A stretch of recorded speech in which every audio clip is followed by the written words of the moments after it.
E aí, meus amigos, Revisão PGE, tudo certo? Vamos para o terceiro vídeo da nossa série analisando questões FGV. E agora uma questão interessante, porque ela traz um estilo dessa banca, que é contar uma história grande antes de chegar nas alternativas, tá? O que às vezes deixa a prova um pouco cansativa. Vamos lá, vendo essa questão você vai ter uma noção disso. Olha só, questão aqui para juiz no Amapá, agora em 2022. A Sociedade de Economia Mista Beta do município X recebeu formalmente, por meio de lei específica, delegação do poder de polícia do município para prestar serviço de policionamento de trânsito na cidade, inclusive para aplicar multa aos infratores. Quem acompanha a jurisprudência do STF já está sacando onde a questão quer chegar aqui, mas vamos seguir. Sabe-se que a entidade Beta é uma empresa estatal municipal de capital majoritariamente público, que presta exclusivamente serviço público de atuação própria do poder público e em regime não concorrencial. Por entender que o município X não poderia delegar o poder de polícia à pessoa jurídica de direito privado, o Ministério Público ajuizou ação civil pública pleiteando a declaração de nulidade da delegação e das multas aplicadas, assim como a assunção imediata do serviço pelo município. Aqui, antes da gente chegar nas alternativas, já vou fazer alguns esclarecimentos para todo mundo estar junto na compreensão da questão, beleza? Questões lá de organização administrativa, tá? Aspectos, melhor dizendo, lá de organização administrativa. Sociedades de economia mista são pessoas jurídicas de direito privado, mas que pertencem à administração pública, tá? Tem o capital misto, por isso que tem esse nome economia mista. O capital é parcialmente público, parcialmente privado, mas ele é majoritariamente público, tá? Então é uma entidade da administração pública indireta de direito privado, mas não se confunde com uma empresa privada, tá? Empresa privada é aquela que tem um dono, por exemplo, o Revisão PGE é uma empresa, tem donos que são pessoas particulares, né? Já uma sociedade de economia mista, não. O capital dela é majoritariamente pertencente ao ente público. Isso é importante para quando a gente vai falar de poder de polícia, beleza? Vamos lá, vamos ver as alternativas agora. No caso em tela, de acordo com a atual jurisprudência do STF em tema de repercussão geral, a pretensão ministerial. Primeiro ponto aqui, né? Isso é o que a gente chama de questão blindada, tá? O examinador fez questão de falar, ó, eu quero saber de acordo com a jurisprudência do STF. Por quê? Porque a gente também tem jurisprudência do STJ, mais antiga aqui nesse assunto, e tem posicionamentos doutrinários divergentes. Então o examinador aqui mandou muito bem, a FGV costuma escrever bem as questões, tá?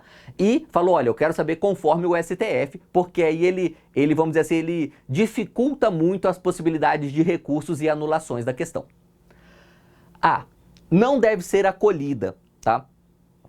Pois, não deve ser acolhido o quê? A manifestação ministerial, né? Beleza? Do Ministério Público. Então, não deve ser acolhida, pois é constitucional a delegação do poder de polícia na forma realizada, inclusive no que concerne à sanção de polícia. Depois de lermos as alternativas aqui, nós vamos fazer uma pequena revisão de poder de polícia, tá? Nessa pequena revisão de poder de polícia, principalmente entrando ali na teoria do ciclo de polícia, tá? A gente vai ver que o poder de polícia é dividido em 4 fases. A última dessas fases é a fase de sanção, é a possibilidade de aplicar penalidades aos particulares. O STJ tem entendimento de que empresas privadas, inclusive concessionárias de serviço público, não podem receber delegação do poder de polícia com relação a sanções, tá? O STF tem julgamento lá de 2020, que é o julgamento que ele usa como referência aqui, falando, olha, empresas públicas e especialmente sociedades de economia mista, que é o caso da questão, podem sim receber delegação de poder de polícia, inclusive para aplicar sanções aos particulares. Por isso que a alternativa A é o nosso gabarito, ok? Vamos encontrar os erros de cada uma das outras assertivas aqui. B. Não deve ser acolhida, pois é constitucional a delegação do poder de polícia a qualquer pessoa jurídica de direito privado. Veja veja a importância do que eu falei anteriormente. A gente sabe que empresas públicas, sociedade de economia mista, são pessoas jurídicas de direito privado, mas elas pertencem à administração pública. Por isso que elas têm regramento próprio. Então, quando a assertiva fala qualquer pessoa jurídica de direito privado, está falando que uma empresa privada qualquer poderia receber delegação do poder de polícia. Inclusive, isso desde que cumprido a mera autorização legal, ou seja, basta ter uma lei para delegar o poder de polícia para qualquer empresa. Tá errado isso, tá? Bem errado. Não há qualquer decisão jurisprudencial, nem sequer a doutrina que defenda isso. Então, bem errada aqui a nossa alternativa B. Seguindo, a alternativa C deve ser acolhida, pois é inconstitucional a delegação do poder de polícia em qualquer das fases do seu ciclo à pessoa jurídica de direito privado integrante da administração indireta. Bem errado, por quê? Porque tanto a jurisprudência do STF quanto a do STJ admitem que algumas fases do poder de polícia são delegáveis sim. Daqui a pouco a gente vai comparar os dois entendimentos para ver que há diferença entre o STF e o STJ, mas os dois admitem delegação de algumas das fases, ok? D. Deve ser acolhida parcialmente, pois é inconstitucional a delegação do poder de polícia nas fases de seu ciclo de ordem de polícia e de sanção de polícia, a pessoa jurídica de direito privado integrante da administração indireta. Veja, até o julgado do STF lá em 2020, essa alternativa D poderia ser a correta, tá? Porque nós não tínhamos nenhuma manifestação jurisprudencial de Tribunal Superior aceitando delegação da fase de sanção de polícia, tá? Contudo, atualmente nós temos. Por isso está errada essa alternativa D. E pode ficar tranquilo que a gente vai ver esse julgado aqui, nós vamos ver a ementa dele para a gente poder tirar cada detalhe relevante para provas de concurso. Inclusive, não é a primeira vez que esse julgado cai em prova, tá? Eu já vi pelo menos uns 3 concursos de carreira jurídica, inclusive de procuradoria, cobrando esse entendimento. Ele é bem recorrente, aliás. Deve ser acolhida parcialmente, pois apesar de ser constitucional a delegação do poder de polícia para o serviço público de fiscalização de trânsito, é inconstitucional tal delegação no que concerne a aplicação de multa, que deve ser feita por pessoa jurídica de direito público. Esse é o entendimento de grande parte da doutrina, tá? Não chega a ser doutrina majoritária, mas um entendimento razoável da doutrina é, olha, pode delegar poder de polícia? Pode, mas o poder de aplicar multa, não. Esse é privativo do poder público, tá? É com essa lógica que trabalha, por exemplo, tá? A Polícia Rodoviária Federal. Veja, a Polícia Rodoviária Federal, ela terceiriza para empresas privadas, tá? A fase de fiscalização. Por isso que quando você vê esses radares em rodovia, alguns deles são geridos por empresas privadas, tá? Que ganharam uma licitação para prestar aquele serviço de fiscalização ali dos limites de velocidade. Só que quando você passa com seu carro ali acima do limite de velocidade, aquela empresa não aplica uma multa em você. Aquela empresa manda essa informação com aquela fotografia, né, da placa do seu carro para a Polícia Rodoviária Federal. E a Polícia Rodoviária Federal é quem vai aplicar a multa. Lembrando que a Polícia Rodoviária Federal é poder público, né? Ela é um órgão público, tá? Pertencente à União. Então, por isso que esse entendimento aqui também, até 2020, a gente não poderia falar que ele está errado, mas agora podemos claramente falar que ele está errado por causa do julgado que veremos na sequência. Beleza? Então, o nosso gabarito aqui é a alternativa A. O que a gente aprende de legal nessa questão? Que a FGV faz questões grandes, mas que não necessariamente são tão difíceis assim, tá? Essa é uma questão grande, cansativa, você tem que ler bastante texto até chegar finalmente ali nas alternativas, mas não era uma questão tão difícil, bastava conhecer um julgado, que é um julgado muito relevante do STF. O que eu recomendo para você, especialmente você que ainda não tem experiência em prova e quer fazer essas próximas provas de procuradoria que serão da banca FGV, tá? Eu recomendo que você faça bastante questões e, de preferência, tente fazer uma maratona de questões em um dia, sabe? Pegar ali, tipo assim, olha, eu vou fazer aqui questões de disciplinas variadas por 4, 5 horas seguidas e ver quantas questões você consegue fazer, sabe? De repente, se o seu ritmo está muito lento, você tem que dar um jeito de acelerar um pouco isso para uma prova FGV, pode ser relevante, beleza? Mas agora, vamos aqui fazer uma revisão rápida do assunto ciclo de polícia, tá? Esse é um assunto eminentemente doutrinário, mas que é adotado pelos nossos tribunais superiores, STJ e STF. E você vê que a própria questão se referiu a ciclo de polícia em algumas das alternativas. Então vamos lá. É o seguinte, essa teoria, ela vai dividir o poder de polícia em 4 fases, tá? Quais são essas 4 fases? A primeira é a fase da legislação ou ordem de polícia. Antes disso, vou falar rapidamente o conceito de poder de polícia para você, tá? Poder de polícia é o poder extroverso do Estado, ou seja, que sai do Estado para atingir os particulares, que limita a liberdade e a propriedade privada, tá? Com fins a resguardar um interesse público relevante. Tá? Esse é o poder de polícia. Então, por exemplo, veja, o que é liberdade dos particulares? Imagine a liberdade de ir e vir. Todo mundo tem a liberdade de ir e vir, beleza. Inclusive de ir e vir com um veículo, tá? Agora, por força do poder de polícia, o Estado vai lá e limita. Fala, olha, você quer dirigir um veículo? Beleza, você vai precisar de uma carteira de habilitação, você vai ter que seguir as regras de trânsito, sabe?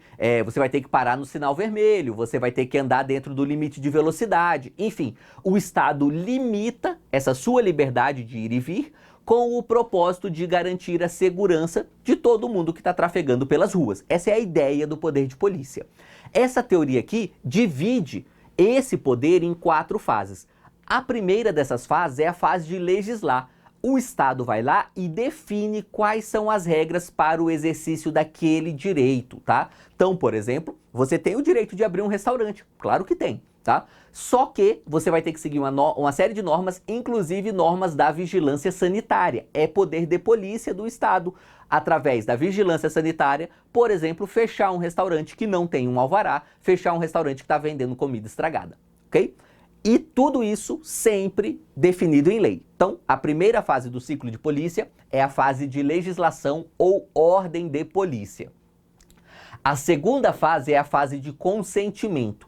Nessa fase de consentimento, a gente já tem a norma aqui da primeira fase, e aí o Estado ele vai te autorizar a fazer ou não aquela atividade. Se o Estado ele é obrigado a te autorizar se você cumpre os requisitos, nós estamos falando de uma licença, é um ato vinculado. Se o Estado não é obrigado, tá? Mesmo você cumprindo os requisitos, ele te autoriza se quiser, aí é uma autorização, ato discricionário. Essa é a nossa segunda fase. A terceira fase é a fase de fiscalização e a quarta é a fase de sanção de polícia, tá? Aqui na sanção é que se aplicam as multas que são decorrentes das infrações verificadas aqui na terceira fase, que é a fase de fiscalização, beleza? Teoria do ciclo de polícia é só isso. Divide o poder de polícia nessas 4 fases. Por que que isso é relevante pra gente? Porque o Estado, e aí quando eu digo Estado é poder público, né? Estado em sentido amplo, estados, municípios, Distrito Federal e União, eles podem, tá, delegar o poder de polícia para pessoas jurídicas de direito privado, tá? Tanto integrantes da administração pública indireta, empresas públicas, sociedade de economia mista, quanto para concessionárias de serviço público, tá? Concessionárias de serviço público que não fazem parte da administração pública podem receber, sim, delegação do poder de polícia. Só que jamais o poder de polícia por inteiro, tá? E aí, veja só, a primeira fase, que é a fase de legislação, jamais poderá ser delegada, tá? Até porque quem faz leis é o Congresso Nacional, a Assembleia Legislativa, a Câmara de Vereadores. Jamais você poderá ter uma empresa pública fazendo uma lei, tá? Então, por isso que essa primeira fase é indelegável. Já a fase do consentimento e da fiscalização são delegáveis, tá? STF e STJ concordam aqui. Essas 2 fases são delegáveis, inclusive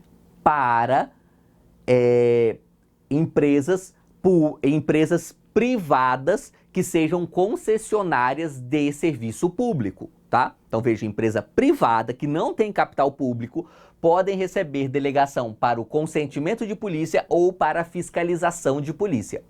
Já a aplicação de sanção de polícia, não há um único julgado autorizando a delegação da sanção para empresas privadas concessionárias, tá? Não há. O STJ, inclusive, entende que é vedado. O STF não tem precedente, nem em um sentido nem em outro. O precedente que o STF tem é: a sanção de polícia pode ser delegada sim, mas pode ser delegada para empresas públicas e sociedades de economia mista. Ok? Vamos lá?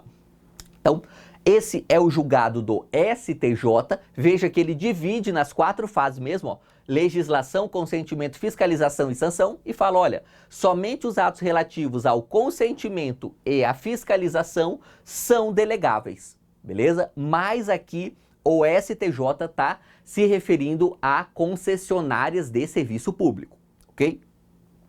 Já o STF, em 2020, e esse é o julgado referência para essa questão, vai falar o seguinte, olha: é constitucional a delegação do poder de polícia, por meio de lei, a pessoas jurídicas de direito privado, integrantes da administração pública indireta, de capital social majoritariamente público, que prestem exclusivamente serviço público de atuação própria do Estado e em regime não concorrencial, tá? Então o que o STF falou aqui? Ele deixou muito claro: olha, o poder de polícia, inclusive a fase de sanção, pode ser delegada para empresas estatais, contando que essa empresa estatal preste serviço público em regime não concorrencial. Aqui eu preciso entrar em outro assunto com você, tá? Tenho que abrir um parênteses aqui. Nós temos 2 tipos bem distintos de regime jurídico para empresas públicas e sociedades de economia mista, tá? Um é o regime jurídico para aquelas que atuam em atividade econômica.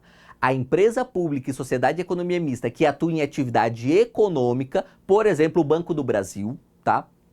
Eles não têm benefícios típicos da fazenda pública, tá? Eles atuam como se fossem, de fato, uma empresa privada. Por quê? Porque eles concorrem com as empresas privadas. O outro regime jurídico são para as empresas públicas, sociedades de economia mista, que prestam serviço público em regime não concorrencial, ou seja, elas não concorrem com ninguém. Para essas empresas estatais, ocorre um fenômeno, tá? Um fenômeno que a doutrina, eu nunca vi cair em prova essa expressão, mas é legal você conhecer, tá? Isso aqui é meio que um aprofundamento doutrinário. Ocorre um fenômeno que a doutrina chama de autarquização das empresas estatais, que são essas empresas estatais que prestam serviço público, não concorrem com ninguém e ainda têm um monopólio daquela atividade. Apesar de ser uma empresa pública ou sociedade de economia mista, ela atua como se fosse uma autarquia. Ela atua como se ela, de fato, tivesse sob o regime jurídico de direito público, mesmo tendo regime jurídico de direito parcialmente privado, por ser uma empresa pública e sociedade de economia mista, tá? Então, são para essas empresas estatais que sofrem essa autarquização que o STF reconhece aqui o direito, vamos dizer assim, à delegação da fase de sanção do poder de polícia, beleza? Portanto, não é para qualquer empresa pública e qualquer sociedade de economia mista, ok? A Petrobras, por exemplo, não poderia receber esse benefício. O Banco do Brasil também não, ok? Por quê? Justamente porque são empresas que concorrem com outras empresas aí no mercado, ok? E aí, só para ficar claro aqui e fecharmos esse nosso vídeo, os atos relativos ao consentimento e à fiscalização são delegáveis a quaisquer pessoas jurídicas privadas, tá? Já empresas públicas e sociedades de economia mista, no entendimento do STF, podem receber não só consentimento e fiscalização, mas também o poder de sanção, o poder de aplicar multas, desde que tenham natureza não concorrencial. Beleza? Espero que esse vídeo tenha sido bastante elucidativo aqui para você. É isso aí e vamos juntos!